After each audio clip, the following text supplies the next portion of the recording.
Vous regardez TV Rogers, Ottawa.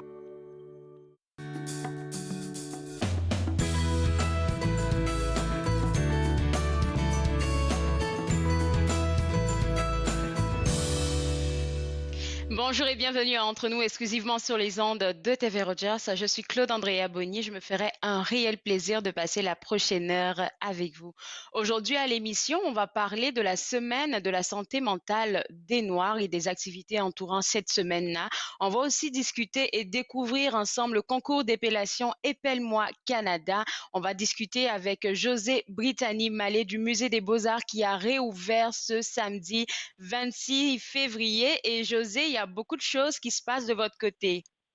Oui, absolument. Bonjour Claude Andrea. Nous sommes tellement heureux de rouvrir nos portes au public. Et puis, effectivement, nous avons une série d'expositions, d'installations, puis aussi d'expériences artistiques qui vont apporter beaucoup de joie, beaucoup de lumière aux gens, mais aussi de l'inspiration. On en a tellement besoin en ce moment. Donc, je suis très d'accord évidemment, avec toi. Et la première des l'exposition choses dont que je vous ai j'aimerais parlé la dernière fois, le Canada et l'impressionnisme, c'est ouvert samedi dernier. Donc, pour les gens qui aiment les beaux paysages et puis la lumière, c'est une belle invitation pour découvrir plus de 100 œuvres de 36 artistes canadiens, hommes et femmes du 19e et du 20e siècle. Et puis, du côté des nouveautés aussi, nous avons une installation vraiment magnifique et très ludique, je devrais dire.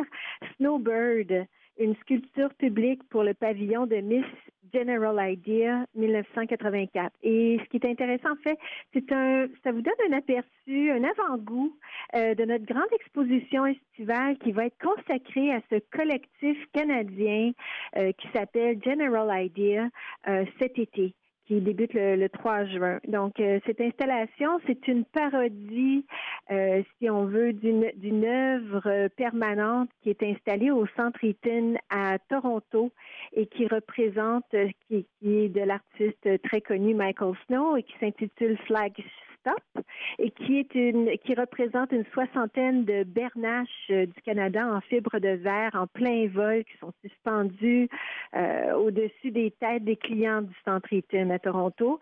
Mais cette fois, ils se sont inspirés de cette œuvre-là mais en fabriquant des oiseaux à partir de bouteilles d'eau de Javel. Donc, c'est au-dessus, c'est installé depuis samedi au-dessus de la rotonde, l'espace là, qui est situé entre la cafétéria et les salles d'art contemporain. Donc, c'est une nouveauté. Et puis, évidemment, comme toujours, les salles de la collection nationale sont ouvertes et proposent plus des centaines d'œuvres et dont plusieurs qui ont été récemment installées. Alors, il y a beaucoup de choses à voir. Et pour les familles aussi, parce que, pour le Québec, cette semaine, c'est la semaine de relâche. Et très bientôt, ce sera le tour des familles en Ontario. José, Oui? Est-ce que si, avant de parler des activités familiales pour la semaine de relâche, est-ce que s'il te plaît, on pourrait revenir un tout petit peu sur le Canada et l'impressionnisme? Parce que quand j'ai lu la description concernant cette exposition-là, j'ai trouvé ça intéressant. Est-ce on peut le partager avec le public, l'histoire en Oui, arrière? absolument, absolument. Donc, c'est une exposition que nous avions très, très hâte de présenter. C'est vraiment une fascinante introduction à toutes les facettes de la contribution des artistes canadiens qui ont au phénomène mondial de l'impressionnisme, mais aussi à la naissance de la modernité au Canada. Donc, on parle d'œuvres qui ont été créées dans les années, dans la dernière portion des années 1800 jusqu'au début des années 1930. Alors, on retrouve des paysages urbains, donc des villes de Montréal, Toronto, d'Halifax, qui commençaient à ce moment-là à s'industrialiser. Puis on retrouve aussi des paysages de notre des beaux paysages de notre magnifique pays d'un océan à l'autre. Alors, ce sont des artistes qui sont allés en Europe, en France, mais aussi un peu partout, en Espagne, au Maroc, en Afrique du Nord. Donc, pour côtoyer les impressionnistes français, notamment à cette époque-là, et puis qui ont beaucoup voyagé et qui sont revenus pour mettre en pratique ce mouvement-là. Et puis, donc, ensuite, le développer pour en arriver vers le mouvement du modernisme. Et puis, Super. l'exposition, José, je vais te garder avec moi parce qu'on va prendre une pause et juste après, on va continuer de parler de cette belle histoire derrière cette exposition, le Canada et l'impressionnisme. Vous regardez Entre nous, exclusivement sur les ondes de TV Rogers.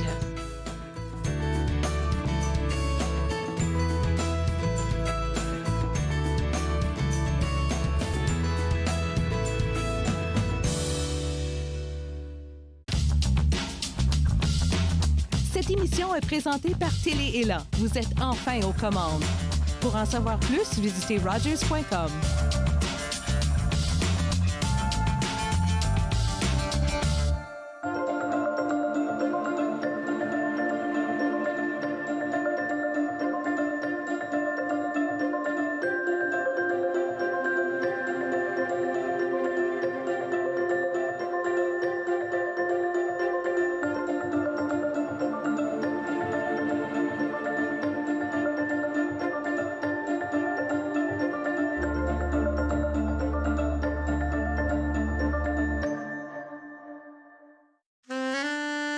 À notre prochaine émission Promenade dans le temps, je vous invite à découvrir le magnifique moulin de Wakefield en Outaouais, ainsi que son environnement, sa chute, la maison et le cimetière McLaren, ainsi que nos ponts couverts qui sont les derniers toits de nos rivières. C'est une émission à ne pas manquer. Promenade dans le temps, mardi 19h30 sur TV Rogers.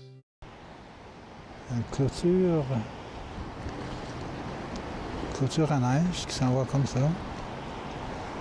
Et Le peintre des 4 saisons, mercredi 19h30 sur TV Rogers.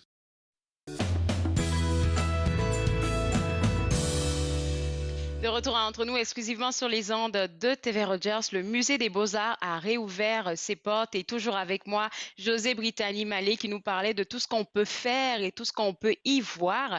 On parlait avant la pause, José, toi et moi, du Canada et de l'impressionnisme. C'est une exposition qui est en cours en ce moment.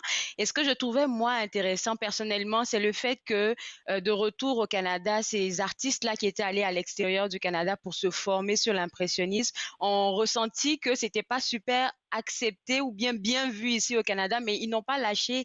Ils ont continué jusqu'à ce que ce soit connu et aimé de tous aujourd'hui. Oui, en fait, pardon, j'entends un bip là, sur mon téléphone. Je ne sais pas si vous l'entendez, mais je suis désolée. Oui, quelqu'un te cherche. D'accord. Alors, oui, effectivement, ils ont vraiment créé de magnifiques œuvres qui sont encore toujours très appréciées, qui sont vraiment des œuvres absolument époustouflantes, magnifiques. Et l'exposition fait la part belle aux femmes. Alors, on retrouve 9 femmes artistes dont les œuvres sont présentées. Ça vaut vraiment le détour. Je veux souligner que les billets sont eurodatés. Donc, il faut se procurer ces billets donc à travers beauxarts.ca, donc sur notre site web, pour pouvoir bénéficier là, de cette exposition. Et ensuite, et de toutes les installations qu'on propose au musée.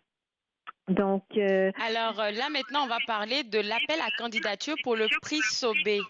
Oui, merci beaucoup. Alors, je voulais absolument avoir le temps d'en parler. Le prix Sobé pour les arts cette année célèbre 20 ans de soutien aux artistes canadiens. Oui, alors c'est le prix Sobé, il a été fondé en 2002 par Donald Sobé et puis il est rapidement devenu le prix le plus important en art canadien. au pays. Et c'est vraiment une occasion extraordinaire pour les artistes contemporains de tout âge, de partout au pays, de courir la chance de se mériter des prix en argent. Le premier prix est de 100 000 $. Donc, pour se consacrer entièrement à leur art. Et donc, aussi, c'est un prix qui leur offre une visibilité nationale et une visibilité internationale.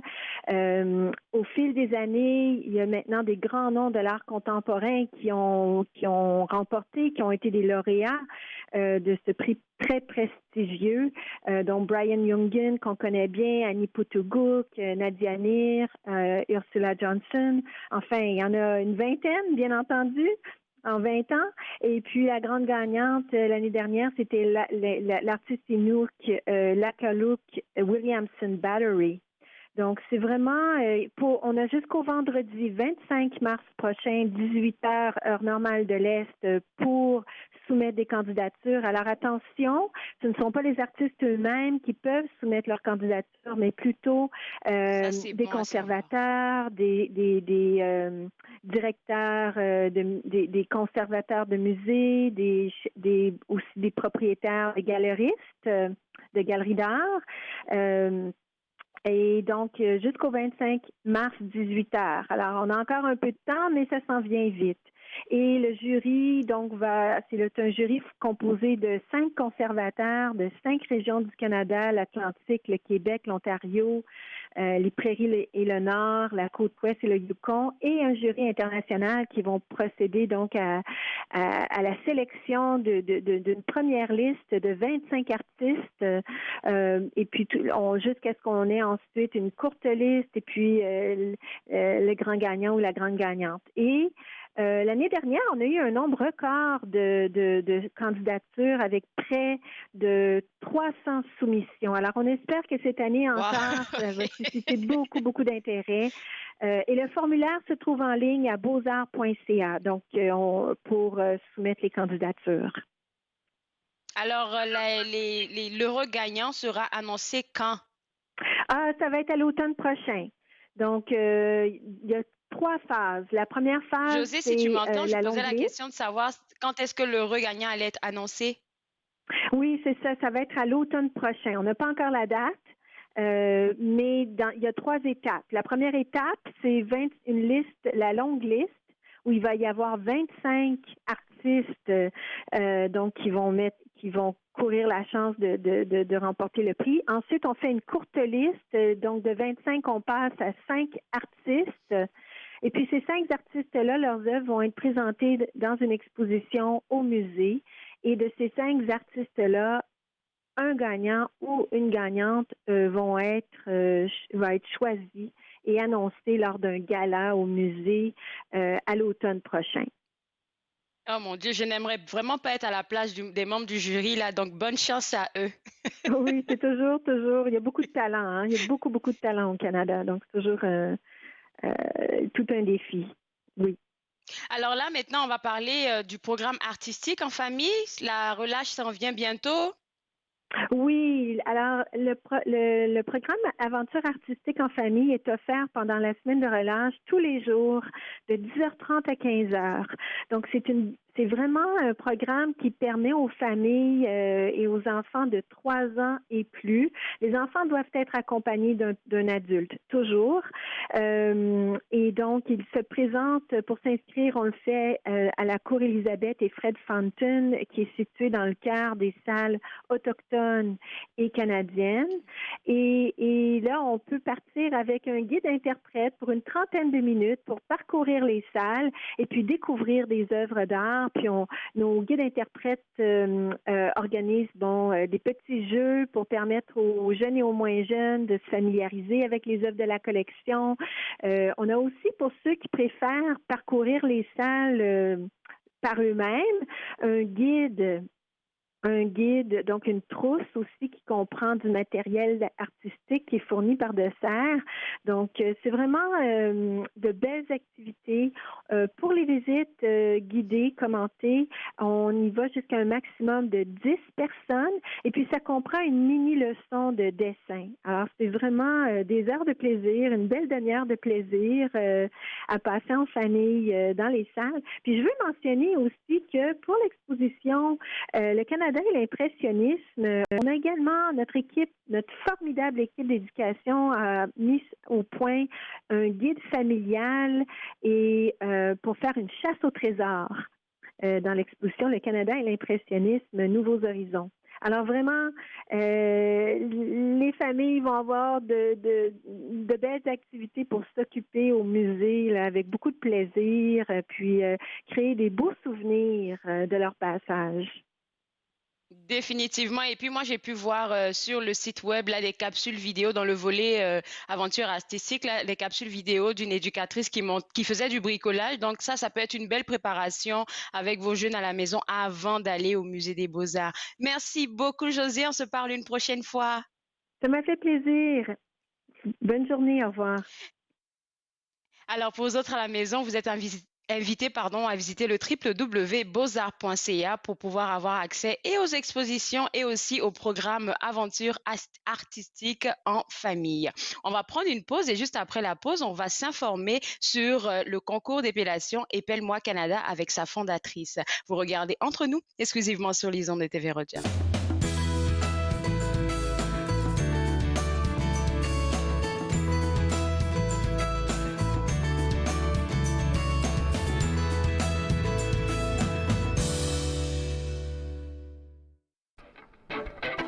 Quand je prends mon temps pis que je pars en retard, j'ai rien qu'à blâmer le char. C'est très important que tu t'éparpilles, pas que tu te commettes, puis que tu t'y mettes avec tout ton entrain. C'est pathétique quand je parle, pareil comme le patron de qui je fais l'affaire, à qui je beurre le pain. Plus que n'importe quand avant que la routine me rattrape, je me paye le luxe d'une coupe de table de plus sur le cadran. C'est tellement important. Y'en a quelques-uns qui se mouillent, d'autres engraissent la trouille. Ceux-là se pissent dessus puis disent après que ça sent drôle. Y'a ceux qui tirent les fils, ceux qui fouettent le troupeau. Y'en a qui gobent la pilule et les autres y pensent pas trop. Cours tant que tu veux après ton trognon de mirage. Ni le bâton ni la carotte vaut de monter dans le carrosse. Je garde le regard sur la route. Moi du corps j'en prends moins, mais je le prends plus égal et je le conduis des deux mains. C'est tellement important.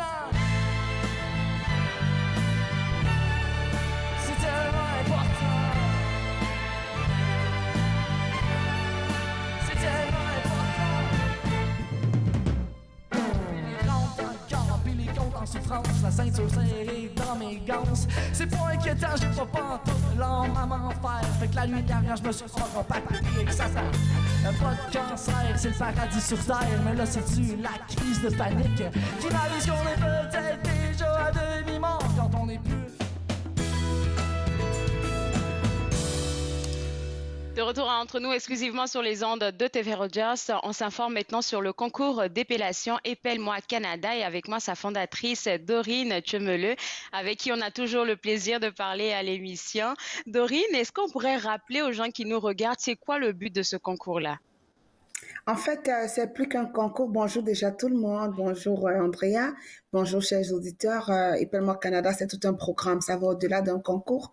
Ça a commencé par un concours d'épellation, mais le concours, c'est la base. L'orthographe, c'est la base des mots. Et avec l'orthographe, nous avons mis en place d'autres programmes afin d'améliorer le niveau du langage parlé et écrit chez les jeunes en français. Donc, une des activités principales, évidemment, c'est le concours d'épellation, le concours national. Ça se fait déjà dans les régions. Et après les régions, on se rend au niveau national. Ça fait plusieurs années que le concours existe, qui fonctionne super bien. Et moi, là, je vais le dire parce qu'on se connaît personnellement, j'ai beaucoup d'admiration pour ce que tu fais pour les jeunes, là, parce que au fur et à mesure, surtout malgré la pandémie, là, j'ai vu que vous avez pu changer carrément le service que vous offrez, en fait, à ces jeunes-là. Oui, définitivement. Il a fallu se réinventer comme toute autre entreprise, avec la pandémie, elle n'a épargné personne, surtout nous qui faisons dans l'événementiel avec le volet jeunesse. Alors, c'est très important de faire preuve d'innovation, de créativité afin d'aller chercher chez les jeunes. C'est pourquoi nous sommes allés au-delà, nous avons mis en place une plateforme en 3D. On sait que les jeunes adorent la technologie 3D. Donc, grâce à notre plateforme 3D, les jeunes pourraient continuer d'interagir en français comme si c'était dans un monde réel. Pourtant, ils sont des avatars dans ce monde. La dernière fois qu'on a parlé à l'émission de ce concours-là, tu nous disais à peu près combien de mots que les jeunes devaient apprendre. J'ai oublié le nombre.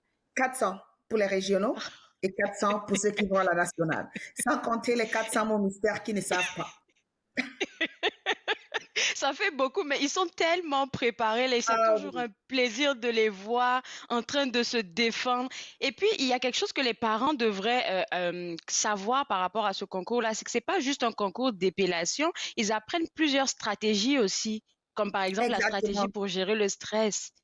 Exactement, ils développent la confiance en soi, l'estime de soi et bien évidemment la communication devant un public parce que ça c'est l'une des plus grandes compétences que vraiment nous mettons en évidence au niveau des jeunes parce que même en tant qu'adulte, c'est pas évident de parler devant 100, 150 personnes, 200 personnes, mais un jeune de 6 ans, quand il suit nos programmes, on le montre comment gérer son stress et pour qu'il puisse être à mesure de développer ses habiletés de communication dès le bas âge. Donc, c'est vrai, il y a le côté orthographe qui est là, mais au-delà de l'orthographe, il y a bien plus que ça. Il y a le volet vraiment compétences du 21e siècle, comme la confiance en soi, la communication devant un public et aussi l'estime de soi. Parce que c'est pas tout le monde qui gagne, mais à la fin, ils sont tous gagnants parce qu'ils apprennent le vocabulaire. Mais on les dit, tu n'auras peut-être pas la première, ni la deuxième, ni la troisième place, mais à la fin de la journée, tu auras gagné autre chose que si tu n'avais pas participé, tu ne gagnerais pas.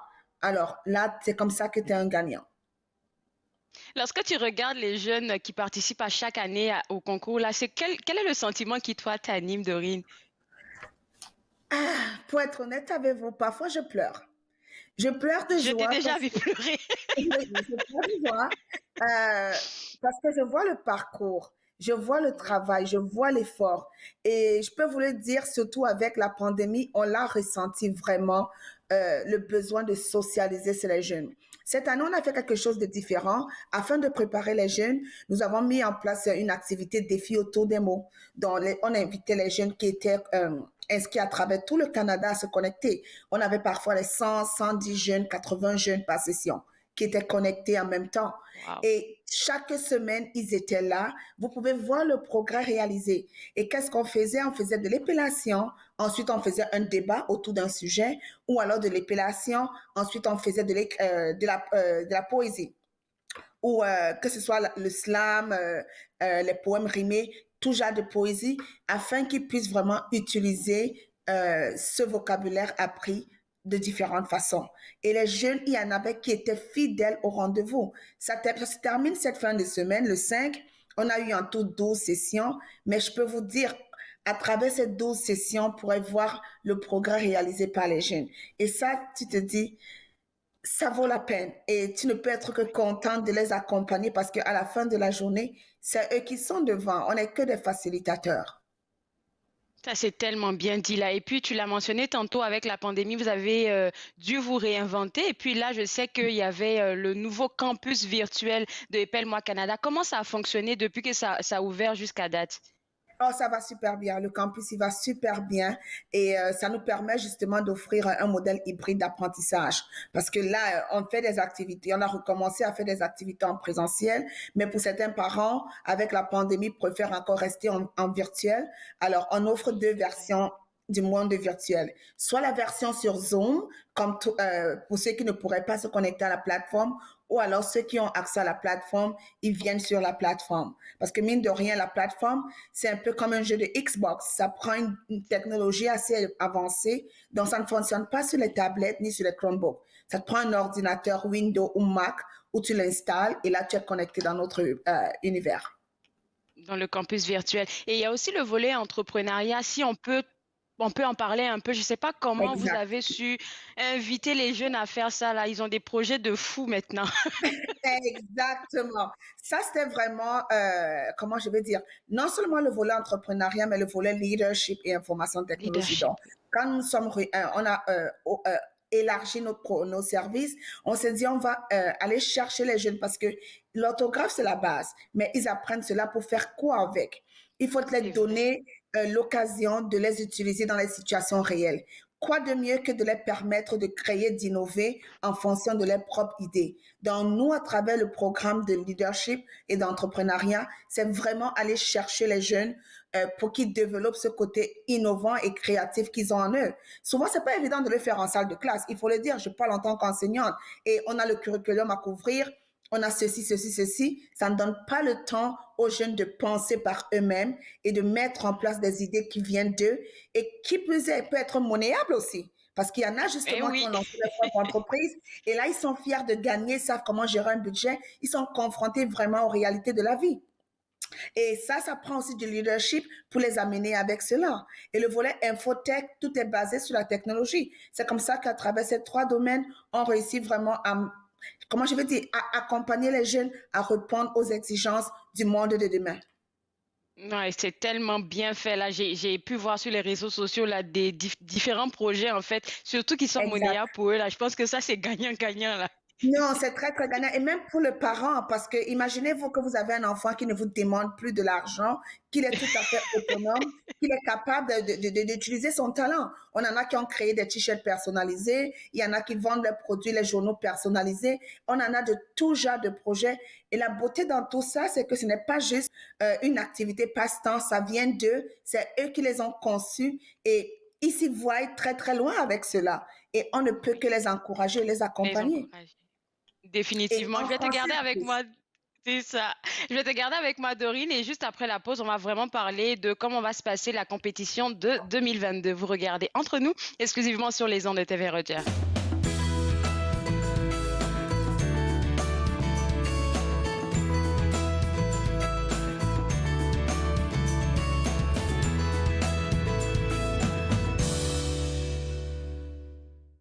Tell them to stop lie. Back way with your susu anytime. Tired of deception, no. Wax got Montons tous avec aplomb, les raisons seuls toi c'est. Marchons tous à pas de plomb, des raisons tous aux aguets. Montons tous avec aplomb, la vérité à deux visages. Le père et le pervers, l'enfant, le cœur et des visages. Nous montons tous, l'hypocrisie est naturelle. Plus forte à mon avis que la sélection naturelle. Nous montons tous avec aplomb, gardant la forme mais pas le fond. La vérité soit elle est dite ou soit en France, c'est ce qu'on apprend. Listen, me want it so bad. Me want the truth that me getting on me would have glad. Me want it so bad. It's your world, man. Me want it so bad. Me want the truth that me getting on me would have glad. Me want it so bad. It's your world, man. Nous montons tous, cogitant noir, pour des gants blancs. Ta perspective, je la respecte, je pense en noir, tu penses en blanc. Pourquoi c'est bien ou mal d'être à la droite ou à la gauche? Pourquoi on dit de l'homme qui est malade derrière la bouche? Nous mentons tous, ne me pose jamais la question. Qui ment ou ne ment pas, explique seulement ta dissension. Je me délecte face à face en ta conscience et l'intuition. Face à toi, je suis menteur, mais je suis comme toi, c'est l'allusion. Me want it so bad. Me want the truth that me getting on me would have glad. Me want it so bad. It's your world, man. Me want it so bad. Me want the truth that me getting on me would have glad. Me want it so bad. It's your world, man. La vérité. De retour à Entre nous, exclusivement sur les ondes de TV Rogers, on s'informe toujours sur l'édition 2022 du concours Épelle-moi Canada. Avec moi, sa fondatrice Dorine Tchemeleux. Et Dorine, là maintenant, on va rentrer dans l'édition 2022. Qu'est-ce qui se passe? Comment ça se prépare de votre côté? C'est toute une édition et on est content, vraiment content. Ça valait la peine d'attendre, de repousser parce qu'on a dû changer les dates avec la nouvelle variante Omicron. On a dû changer, repousser les dates en espérant que la situation s'améliore mieux et que la santé publique du Canada nous annonce des bonnes nouvelles. Alors, effectivement, on a des bonnes nouvelles avec les restrictions qui commencent à tomber et puis donc, on aura une édition en présentiel cette année. Donc, on va revenir comme nous l'avons connu le concours, mais aussi on va offrir un modèle hybride parce que comme on l'a dit, c'est pas tous les parents qui sont à l'aise à date, ce qui est compréhensible avec les événements en présentiel. Donc, on va aussi permettre à ceux qui ne pourront pas être là en présentiel de faire la compétition en mode virtuel. Donc, nous allons offrir 2 modèles de compétition, une en présentiel et une en mode virtuel. Les compétitions, elles vont commencer à partir du 26 mars jusqu'au 1er avril et non, jusqu'au 1er mai, du 26 mars au 1er mai. Et le championnat national se fera le 30 mai, le 29 mai, autant pour moi, dans la grande région de Toronto. Et cette édition aussi est spéciale. Oui, que tout va bien se passer. Je croise les doigts. Ah, on croise les doigts, on tape sur le bois que vraiment tout va bien se passer. Et les jeunes, ils en ont besoin. Ils ont vraiment besoin de retrouver ce contact social, de se reconnecter. Et on avait vraiment une édition spéciale parce que notre idée, c'est vraiment d'en faire une célébration. Pas juste une compétition, mais vraiment une célébration pour eux qui ont fait preuve de résilience, parce qu'il faut aussi reconnaître que le secteur éducatif a été très, très touché par la pandémie. Oui. Très, très, très touché. Comme il y a eu un manque de motivation. Et c'est tout à fait normal, comme avec tout ce qui se passe sur la santé mentale, c'était prévisible. Mais maintenant, pour ceux qui ont fait le choix de continuer de s'engager dans leur éducation, qu'est-ce qu'on en fait? Alors, nous avons choisi vraiment d'en faire de cette édition toute une belle célébration pour les jeunes. Alors, restez connectés, ça va être toute une édition. Et quand on parle de format hybride, là, moi, je l'ai vu dans les années précédentes. Je ne sais pas si ça va se faire cette année. Est-ce que des gens qui sont hors du Canada pourraient participer? Alors, ça, c'est une très, très belle question. Pour cette année, comme pour le concours, pour le programme Épelle-moi Canada, ça va se faire uniquement avec nos candidats du Canada. Par contre, alors restez connectés. Okay. Nous sommes en train de lancer vraiment une structure Épelle-moi International. Alors, Épelle-moi International, c'est une organisation qui va réunir tous les pays organisateurs du concours d'épellation Épelle-moi à travers le monde. Donc, on est en train de travailler vers cela. On a fait un premier projet test. Et c'était pas mal non plus. On avait la Côte d'Ivoire, le Mali, le Sénégal, le Bénin, le Togo, l'Afrique du Sud, la France et le Canada qui étaient connectés. On avait plus ou moins une dizaine de pays qui étaient connectés en même temps.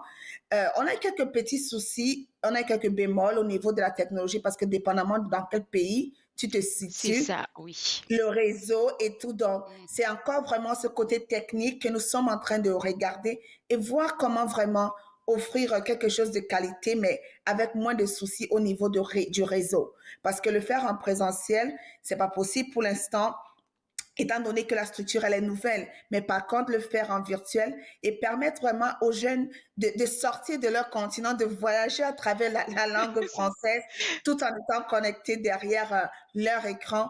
C'est un rêve qui est en train de se réaliser et on y travaille. Donc, ça, c'est vraiment quelque chose qu'on y travaille. Et Épelle-moi Canada est impliqué fortement dans ce projet. Là, je vais faire ma curieuse, la histoire de savoir si, lorsque tout va être correct avec le volet international, est-ce que les jeunes du Canada vont terminer leur concours et puis ça sera un peu comme on le voit dans d'autres concours, les vrais gagnants qui vont aller à la rencontre des autres gagnants des autres pays. C'est comme ça que ça va se passer? Exactement, comme nos finalistes nationaux, c'est vraiment nos finalistes. Les nationaux, ok, juste les nationaux. Exactement, donc ceux qui ont gagné et les régionaux et les nationales, ce sont eux vraiment qui vont participer au niveau international, qui vont aller plus loin pour faire la compétition avec les gagnants de ces autres pays. C'est vraiment comme la finale des champions des champions. Des champions. En tout cas, c'est un très beau projet là. On t'envoie de très bonnes ondes. Et puis là, ma dernière question, ça va concerner les inscriptions. Comment ça se passe, surtout pour les parents qui regardent, qui disent, peut-être que mon jeune pourrait être intéressé à ça.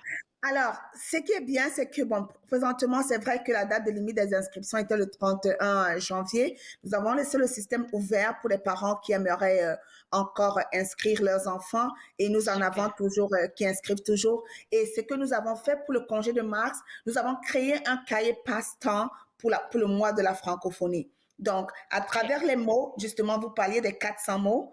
À travers les 400 mots, nous avons créé pas mal d'activités ludiques, mais compilées dans un cahier que les jeunes, justement, pendant le congé de mars, pourraient pratiquer, et même des quiz pour vraiment apprendre davantage avec les mots, se familiariser et être prêts pour la compétition. Alors, ce cahier, c'est une nouveauté, on ne l'avait pas fait auparavant, mais on s'est dit vraiment, c'est un cahier que les jeunes, ils pourraient amener avec, s'ils partent en vacances ou bien s'ils restent et tout. C'est vraiment un cahier passe-temps. Et avec différents types d'activités à l'intérieur basées sur les mots. Merci beaucoup, Dorine, et puis félicitations encore pour tous ces beaux projets. On se parle une prochaine fois. Merci beaucoup à toute l'équipe de TV Rogers et au revoir le public. Alors, pour vous autres à la maison, pour avoir plus d'informations et sur le concours et sur tous les services offerts par l'organisme Épelle-moi Canada, ça sera au www.epellemoicanada.ca. On va prendre une pause et juste après la pause, on va s'informer sur les activités entourant la semaine de la santé mentale des Noirs. Vous regardez Entre nous, exclusivement sur les ondes de TV Rogers.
De retour entre nous exclusivement sur les ondes de TV Rogers. Comme je l'ai dit avant la pause, on va s'informer sur les activités entourant la semaine de la santé mentale des Noirs. Et pour en parler, Monsieur Papa Ladjike Diouf de la Coalition pour la santé mentale des Noirs. Est-ce que vous m'entendez, Monsieur Diouf?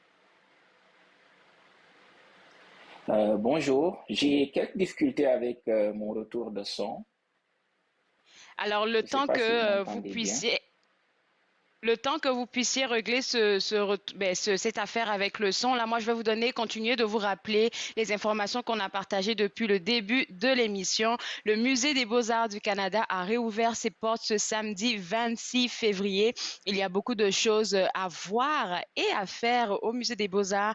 Et comme José l'a mentionné, là, vous pouvez voir une exposition, une très belle exposition intitulée Le Canada et l'impressionnisme, nouveaux horizons. Vous allez avoir accès à plusieurs peintures de plusieurs artistes un peu partout au Canada qui entourent l'impressionnisme. En tout cas, si vous êtes amoureux de ce genre d'art-là, vous êtes les bienvenus au Musée des Beaux-Arts. N'oubliez pas, le passeport vaccinal est toujours encore d'actualité, même pour les enfants, même pour les plus jeunes. Donc, à partir de 12 ans, ils doivent présenter un passeport vaccinal et une pièce d'identité. Donc, n'oubliez pas avant de vous y rendre.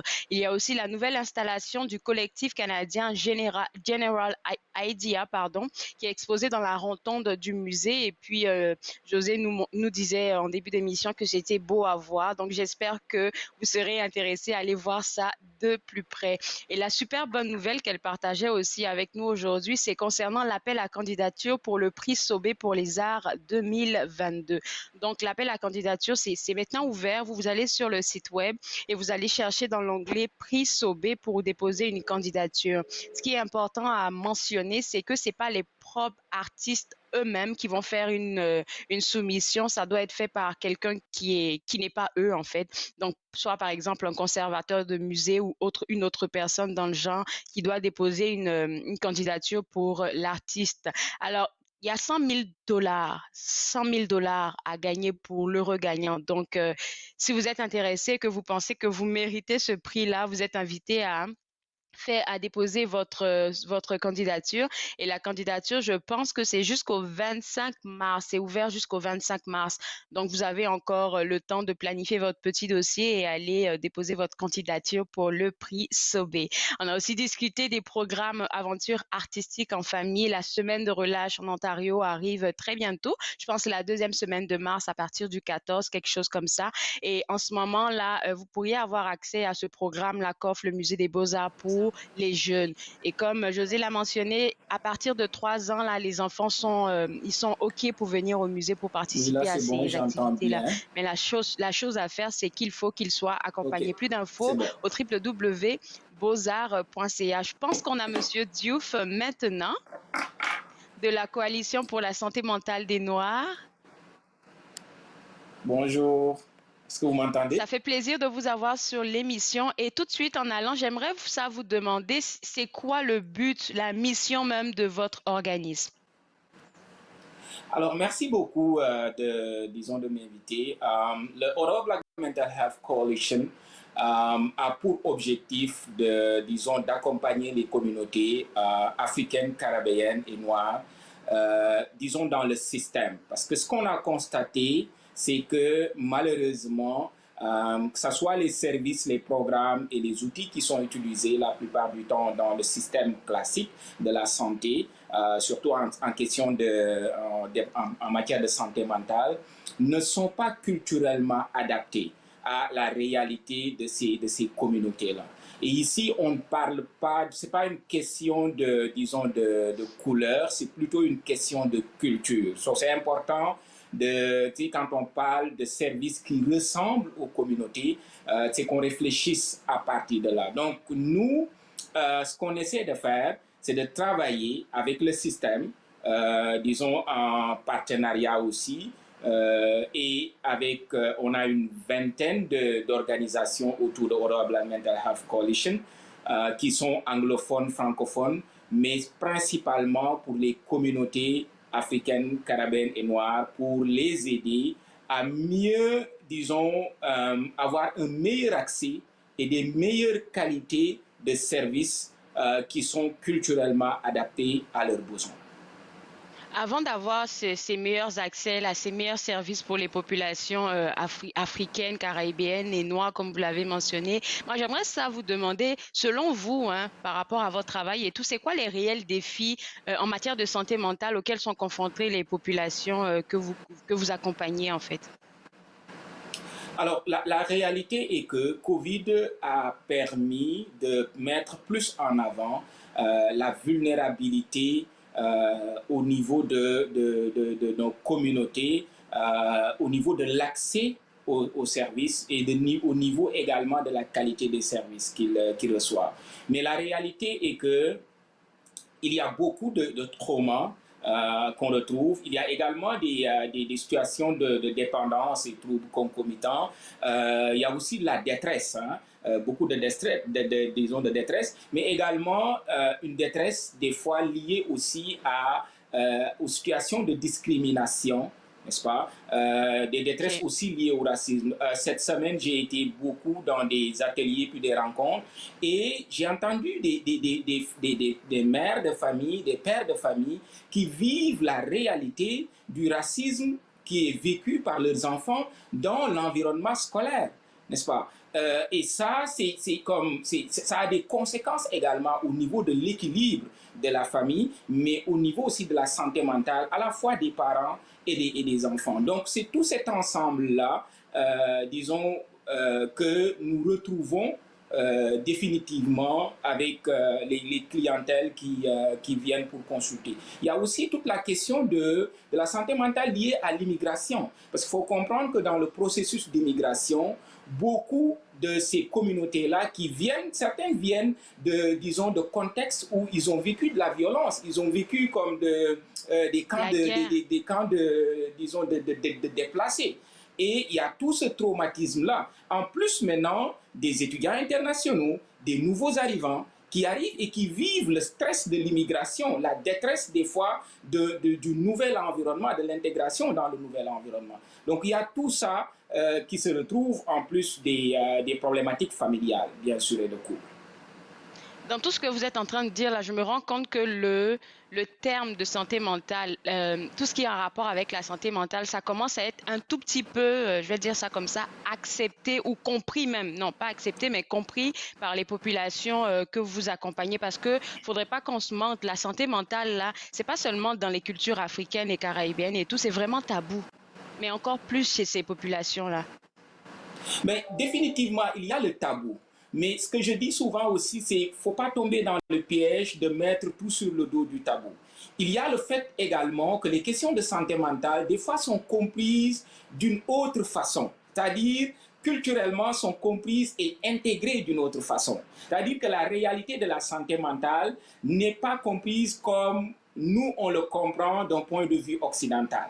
N'est-ce pas? Et il y a cette réalité-là qui fait que, des fois, même des personnes qui vivent, disons, du stress ou de la détresse, dans le vocabulaire qu'ils utilisent, dans le langage qu'ils utilisent, ils ne le nomment pas nommément, ils ne disent pas, tu entendras rarement quelqu'un te dire je suis en détresse. Mais il te donnera dans son propre langage tous les éléments qui, toi, en tant que clinicien, tu te rends compte que cette personne-là est en train de vivre une détresse psychologique ou elle est en train de vivre un stress. Alors, mais la réalité du tabou est là, et ce tabou-là est beaucoup alimenté par les biais implicites qu'il y a autour de la question de la santé mentale, également les questions de préjugés, n'est-ce pas, qu'il y a autour de la question de la santé mentale. Et nous, ce que nous essayons de faire, c'est de mieux éduquer les populations, mais également d'aller vers des perspectives de collaboration, pour que la santé mentale ne soit plus simplement entre les mains des cliniciens que nous sommes, mais qu'on ait des champions dans nos communautés, qu'on soit collaboratif avec les leaders des communautés. Et c'est là, je pense, où on va aller pour vraiment briser le silence autour disons, de ces questions-là qui peuvent être vraiment comme un tabou, c'est vrai, dans nos communautés. J'aime beaucoup votre réponse. Écoutez, on va prendre une pause et juste après, on va parler de tout ce que vous organisez pour la semaine de la santé mentale des Noirs. Vous regardez Entre nous exclusivement sur les ondes de TV Rogers.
De retour entre nous exclusivement sur les ondes de TV Rogers, on s'informe toujours sur la semaine de la santé mentale des Noirs qui s'en vient du 1er au 7 mars. Et avec moi, Monsieur Papa Ladike Diouf de la Coalition pour la santé mentale des Noirs. Et maintenant, on va vraiment parler de la programmation que vous avez prévue pour cette semaine-là. Mais avant de rentrer dedans, j'aimerais vous demander, de votre côté à la Coalition, comment vous faites pour rejoindre ces différentes communautés-là que vous accompagnez?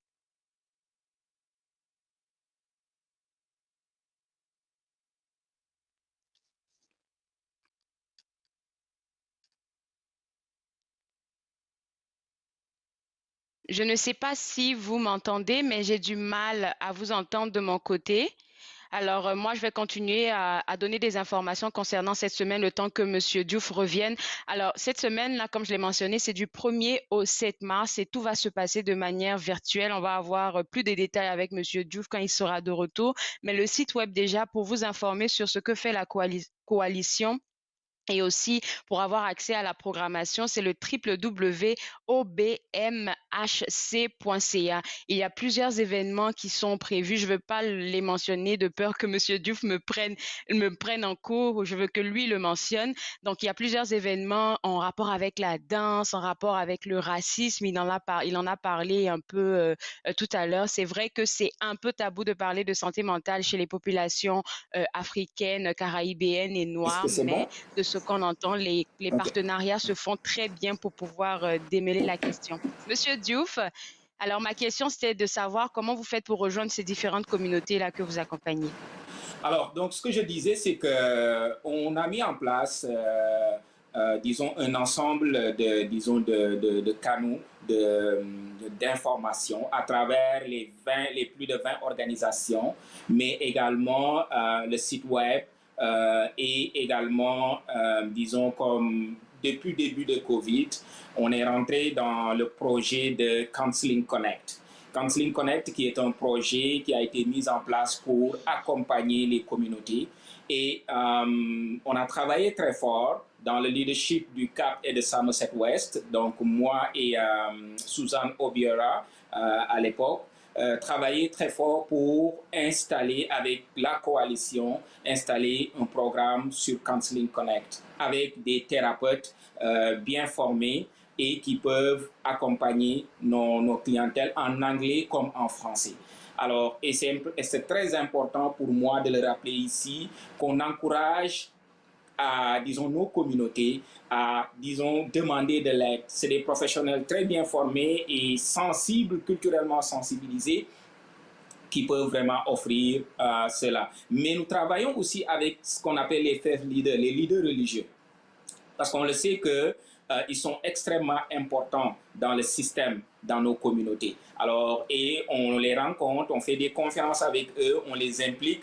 Et il y a comme vraiment ce travail-là de terrain et nous avons une liste vraiment de toutes les ressources, n'est-ce pas?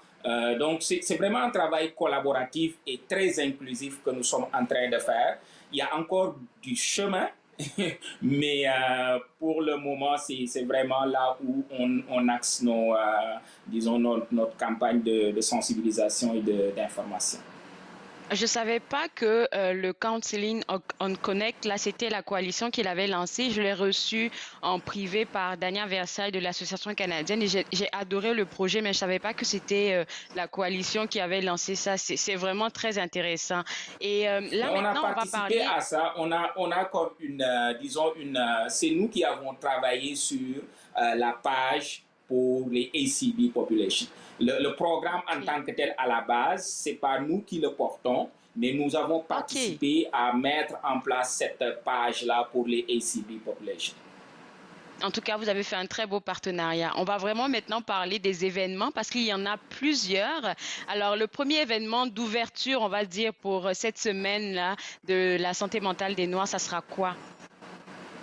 Alors, le programme d'ouverture, comme chaque année, mais cette année particulièrement, on va parler de leadership et d'innovation.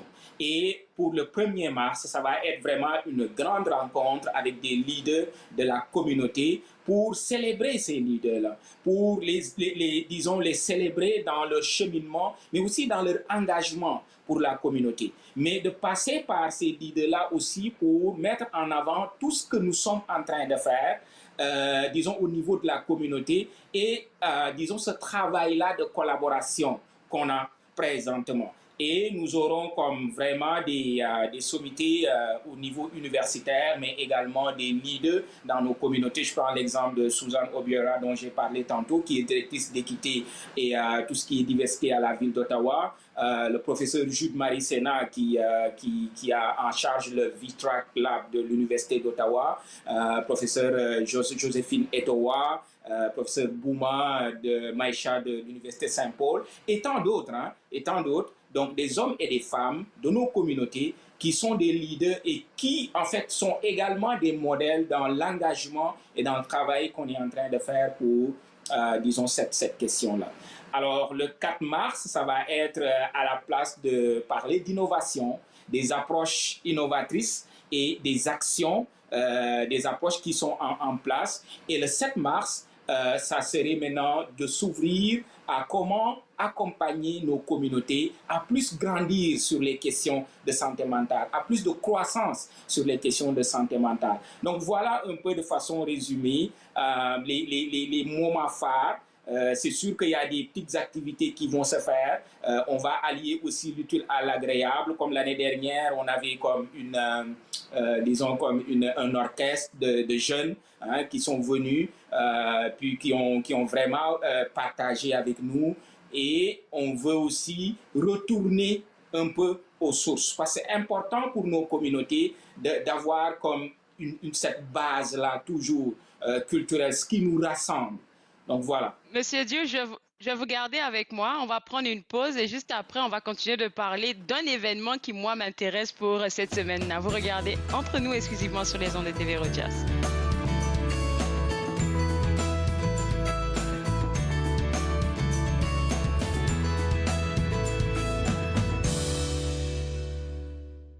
L'industrie canadienne du cinéma et de la télévision a besoin d'une main-d'œuvre plus diversifiée, qui offre plus de possibilités aux personnes noires, autochtones et de couleur. Embaucherdiversité.com est là pour ça. Que vous soyez débutant ou expérimenté dans le métier ou à la recherche de talent, Embaucherdiversité.com vous connecte avec les bonnes personnes, du scénario au développement et de la production à la commercialisation en passant par la distribution. Embaucherdiversité.com, ensemble pour une industrie plus forte. Chaque année, des dizaines de Canadiens sont tués ou gravement blessés parce qu'ils prennent des risques près des voies ferrées. Parlez de la sécurité ferroviaire à vos proches. Visitez le finilesvoiestragiques.ca.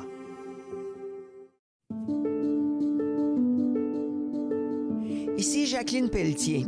Lors de notre prochaine émission, j'aurai le plaisir de m'entretenir avec M. Yves Brunet, porteur du VIH, survivant à 3 reprises du sida.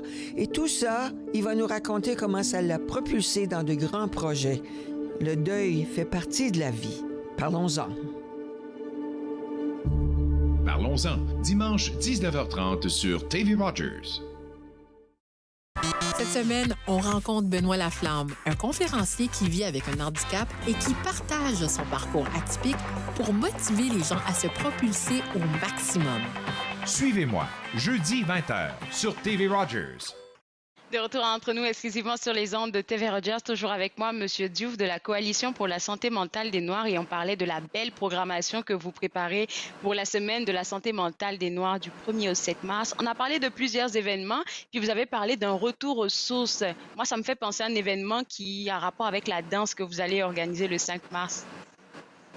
Oui, bien, définitivement, parce qu'on le sait que la danse est une forme de thérapie, c'est une forme d'expression. Donc, quand on parle de santé mentale, on parle également de toutes les formes de thérapie.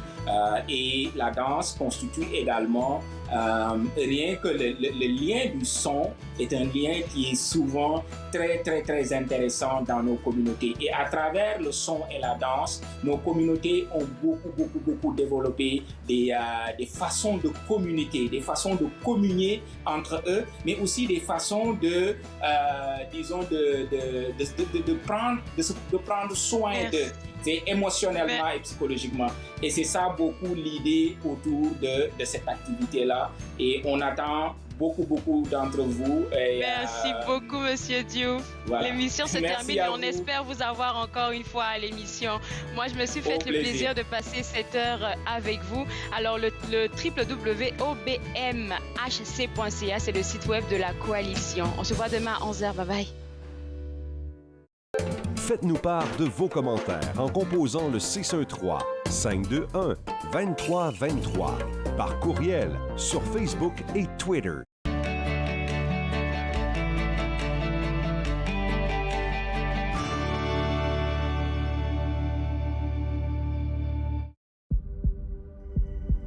On peut souffrir, être blessé, être écorché, ralenti, désemparé, même paralysé. Mais rien ne peut nous abattre, car nous sommes bâtis sur des fondations solides, inébranlables comme notre mission. Combattons. Combattons ensemble. Ce ne sont pas les plateaux lourds ou le rythme rapide qui rendent la tâche difficile. Ce n'est pas le rythme effréné des demandes des clients. Ce n'est pas le patron qui vous demande de travailler un autre quart de travail à cause d'une collègue malade. Ce qui est difficile, c'est quand vous réalisez qu'un client a atteint sa limite d'alcool et que vous devez prendre la décision de refuser de le servir. Refuser de servir de l'alcool, ce n'est pas personnel, c'est la loi. Merci aux serveuses et aux serveurs de l'Ontario qui s'acquittent de leurs tâches difficiles. Nous savons que ce n'est pas facile, mais nous comptons sur vous pour assurer notre sécurité.